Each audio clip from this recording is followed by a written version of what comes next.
நீ சொங்கியா இருப்பான்னு நினைச்சேன். பரவாயில்ல, உடம்பு நல்லா கட்டு மஸ்தா தான் வளர்த்து வச்சிருக்க. தப்பாக்குதுண்ணா. டேய் அப்படி இல்லடா. சொல்லியே முடிக்கல. எனக்கு இங்க இருக்க எல்லாரையுமே பிடிக்கும். உன்ன மாதிரி கேவலமா இருந்தா கூட. இப்ப நீ என்ன சொன்ன? எங்களை மன்னிச்சிரு. மனசார எங்களோட மன்னிப்ப நீ ஏத்துப்பன்னு நம்புறேன். ஆனா சாக்குரா நீ நல்ல வேலை சாக்குராவாது கொஞ்சம் பொறுமையா இருக்காளே.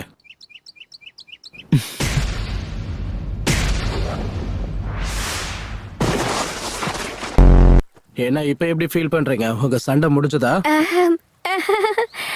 எனக்கும் இவனுக்கும் செட்டே ஆகாத.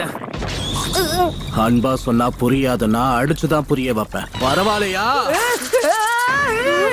கவலைப்படாதீங்க கேப்டன், நாங்க 2 பேரும் நல்ல நண்பர்களா இருக்கிறதுக்கு முயற்சி பண்ணிக்கிட்டு இருக்கோம். மாஸ்டர் ஜிராயா அவரோட சின்ன